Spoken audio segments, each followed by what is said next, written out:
अस्सलाम वालेकुम dear friends, welcome to Pakitoo.tv। आज के इस लेक्चर में मैं आपके साथ डिस्कस करने वाला हूं एक इम्पॉर्टेंट टॉपिक, एक बेहतरीन topic, that is direct and indirect speech. आपके इंग्लिश के पेपर में इस तरह के स्ट्रक्चर वाले कुछ सेंटेंसेस दिए जाएंगे और आपको कहा जाएगा कि इन्हें इनडायरेक्ट स्पीच में कन्वर्ट करें। ये जो स्ट्रक्चर है, this structure is called direct speech. Direct speech basically दो सेंटेंसेस पर मुश्तमिल होती है। एक वो जो इन्वर्टेड कॉमास के अंदर मौजूद होता है, that is called reported speech, और एक वो जो इन्वर्टेड कॉमास में नहीं होता बल्कि कॉमा के साथ अटैच होता है रिपोर्टेड स्पीच के साथ, that is called reporting speech. In this structure this is the reporting speech and this one is reported speech. ठीक है, इन्वर्टेड कॉमास में मौजूद पार्ट को हम रिपोर्टेड स्पीच कहते हैं और जो दूसरा पार्ट है उसे हम रिपोर्टिंग स्पीच कहते हैं, और इनके दरमियान में क्या मौजूद है? कॉमा।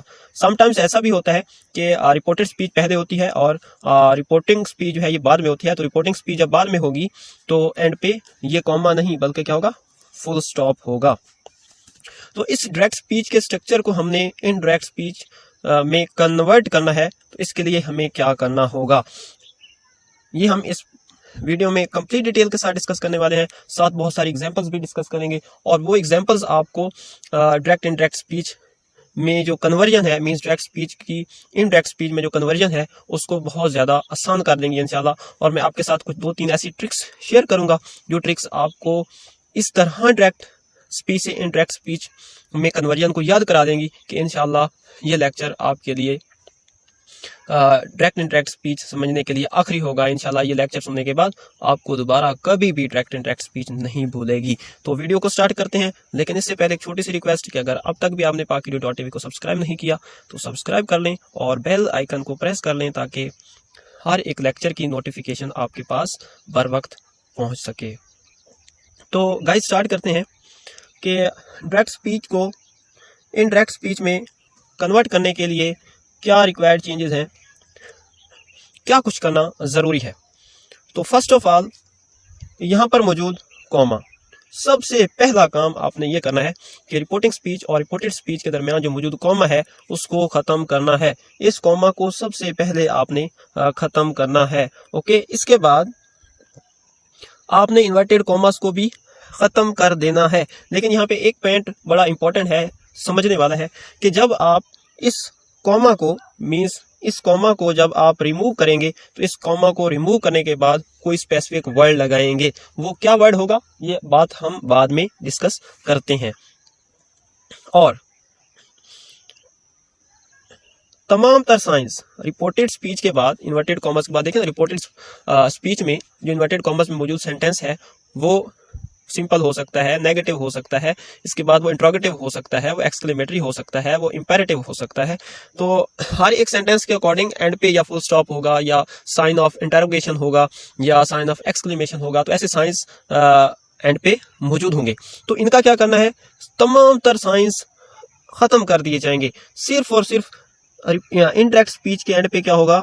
फुल स्टॉप होगा। फुल स्टॉप के अलावा कोई भी साइन इनडायरेक्ट स्पीच के एंड पे नहीं होना चाहिए। ठीक है, आपने अगर डायरेक्ट को इनडायरेक्ट स्पीच में कन्वर्ट किया और ये कॉमा नहीं हटाया तो आपका उसी टाइम क्रॉस करके एग्जामिनर 0 मार्क लगा देगा। अगर आपने इन्वर्टेड कॉमास को ख़त्म नहीं किया तो फिर भी आपको 0 मार्क्स दिए जाएंगे। ठीक है, आपने इनडायरेक्ट स्पीच में हरगिज ये कॉमा नहीं छोड़ना, ना इन्वर्टेड कॉमास को छोड़ना है।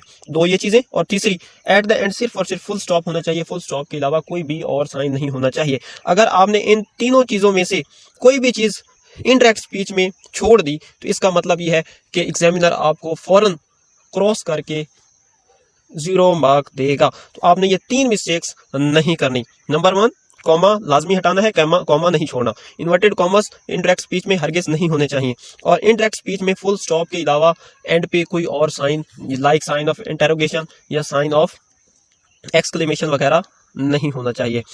ठीक है, ये 3 मिस्टेक्स वो वैध मिस्टेक्स हैं जिनकी वजह से आपका सेंटेंस 100% गलत होगा, उसे कोई करेक्ट नहीं करेगा। इसके बाद जो है कॉमा आपने हटा लिया, तो कॉमा के बाद क्या करेंगे? लेकिन कॉमा जो हटाया, कॉमा हटा के क्या वर्ड लगाएंगे ये हम पहले डिस्कस करते हैं, इसके बाद कॉमा के बाद होने वाली तब्दीलियों को देखेंगे। तो कॉमा हटा के स्पेसिफिक क्या वर्ड लगाना है इस पे डिस्कशन करते हैं।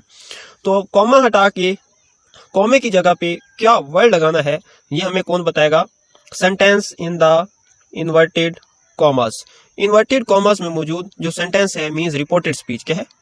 रिपोर्टेड स्पीच हमें बताएगा कि कॉमे को हटा के उसकी जगह पे क्या नया वर्ड लगाना है।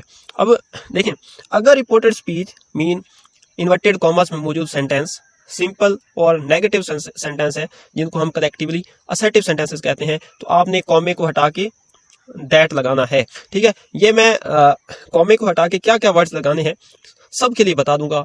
हर एक टाइप ऑफ सेंटेंस के लिए पहले रूल्स बताता हूँ। रूल्स जैसे ही मैं कर लूंगा तो फौरन हम कुछ एग्जांपल्स देखेंगे जिनकी वजह से हम देखेंगे कि अगर सिंपल या नेगेटिव है तो हमने वाकई यहाँ पे कॉमा हटा के दैट लगाना है। पहले मैं आपको यहाँ इस वीडियो में सारे रूल्स बताता जाऊंगा और इसके बाद फौरन हम रूल्स को अप्लाई करेंगे। ठीक है, अब कॉमा को हटा के यहाँ सिंपल और नेगेटिव के लिए हमने दैट लगाना है।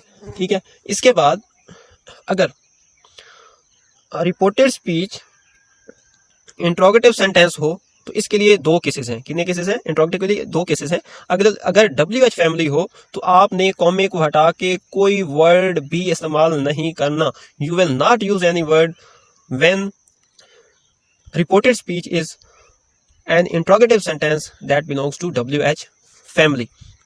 और अगर interrogative sentence की दूसरी कैटेगरी हो, दूसरा केस हो, लाइक वो interrogative sentences हो reported speech में जो कि हेल्पिंग वर्ब से स्टार्ट होते हैं, like do, does, is, am, are, has, have, had, was, were, did, इस तरह के हेल्पिंग वर्ब से जो स्टार्ट होने वाले हैं, that this is the second category for interrogative sentences. और ये जो है जब रिपोर्टेड स्पीच में मौजूद होंगे तो आप कॉमे को हटा के इफ और वेदर का इस्तेमाल करेंगे। ठीक है, इंट्रोगेटिव के लिए हमने दो केसेस देखे, एक WH फैमिली वाला जिसमें आप कॉमा को हटा देंगे, कॉमा खत्म कर देंगे, कॉमे की जगह कोई वर्ड इस्तेमाल नहीं करेंगे। दूसरा हमने इंट्रोगेटिव का केस ये देखा कि आप कॉमे को हटा देंगे और कॉमे को हटा के इफ या वेदर लगा देंगे।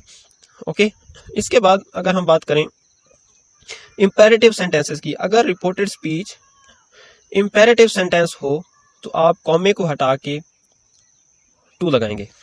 ओके, और अगर यहाँ एक्सक्लेमेटरी सेंटेंसेस हूं या ऑप्टेटिव सेंटेंसेस हूं, एक्सक्लेमेटरी या ऑप्टेटिव सेंटेंसेस के केस में कॉमे को हटा के दैट लगाया जाता है।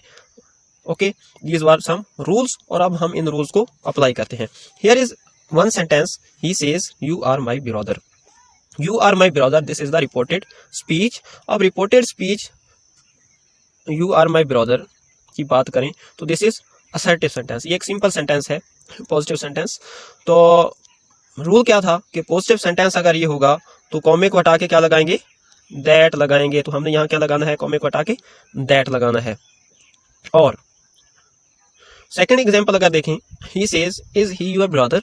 अब यहाँ देखें is in the start of the sentence. Is ये मतलब हेल्पिंग वर्ब है, हेल्पिंग वर्ब रिपोर्टेड स्पीच के स्टार्ट में है और इस तरह ये इंट्रोगेटिव सेंटेंस है। तो हमने इंट्रोगेटिव के दो रूल्स पढ़े थे जिनमें से इंट्रोगेटिव सेंटेंस जिसके स्टार्ट में हेल्पिंग वर्ब हो उसके लिए रूल ये था कि कॉमे को हटा के हम इफ या वेदर लगाएंगे। और क्योंकि ये इसी कैटेगरी में फॉल करता है इसलिए इस सेंटेंस के केस में कॉमे को हटा के इफ और वेदर या इफ लगाएंगे या वेदर लगाएंगे, दोनों ठीक है। इनमें से कोई एक वर्ड कॉमे को हटा के लगाना होगा। यहीं पे एक और example, he says what is your name. उसने कहा या वो कहता है तुम्हारा क्या नाम है, व्हाट इज योर नेम। अब यहाँ देखें क्वेश्चन है, साइन ऑफ इंटरोगेशन बता रहा है कि इंट्रोगेटिव सेंटेंस है, व्हाट कह रहा है कि ये व्हाट WH फैमिली है। तो WH फैमिली वाले इंट्रोगेटिव सेंटेंसेस के केस में हम कॉमे को हटा के कोई भी वर्ड नहीं लगाते। तो इस सेंटेंस के केस में कॉमा तो हटा दिया जाएगा लेकिन कॉमे को हटा के कोई भी वर्ड इस्तेमाल नहीं करना। नेक्स्ट देखिए, he says hurrah I have won the match. This is exclamatory sentence. तो एक्सक्लेमेटरी सेंटेंस के लिए क्या हमने पढ़ा था कि कॉमा हटा के क्या लगाना है? दैट। तो इस सेंटेंस के केस में चूंकि ये एक्सक्लेमेटरी सेंटेंस है तो कॉमा हटा के हम दैट इस्तेमाल करेंगे। नेक्स्ट अगर बात करें, नेक्स्ट एग्जांपल देखें, he says may Allah bless you. ये ऑप्टेटिव सेंटेंस है, दुआया फिक्रा है। तो दुआया फिक्रे के केस में ऑप्टेटिव सेंटेंस के केस में हमने पढ़ा था कि कॉमा हटा के क्या लगाएंगे, दैट लगाएंगे। तो इस सेंटेंस के केस में चूंकि रिपोर्टेड स्पीच एक ऑप्टेटिव सेंटेंस है तो कॉमा हटा के दैट इस्तेमाल करना होगा। इसके बाद कॉमा हमने हटा दिया, कॉमा के लिए रूल्स पढ़ लिए कि क्या रिपोर्टेड स्पीच होगा, तो उस रिपोर्टेड स्पीच के अकॉर्डिंग हम क्या वर्ड लगाएंगे या वर्ड नहीं लगाएंगे, तो हमने देख लिया। इसके बाद जो इन्वर्टेड कॉमास हैं उनको खुद ब खुद आपने खत्म कर देना है, इन्वर्टेड कॉमास इंटरेक्ट में नहीं होते।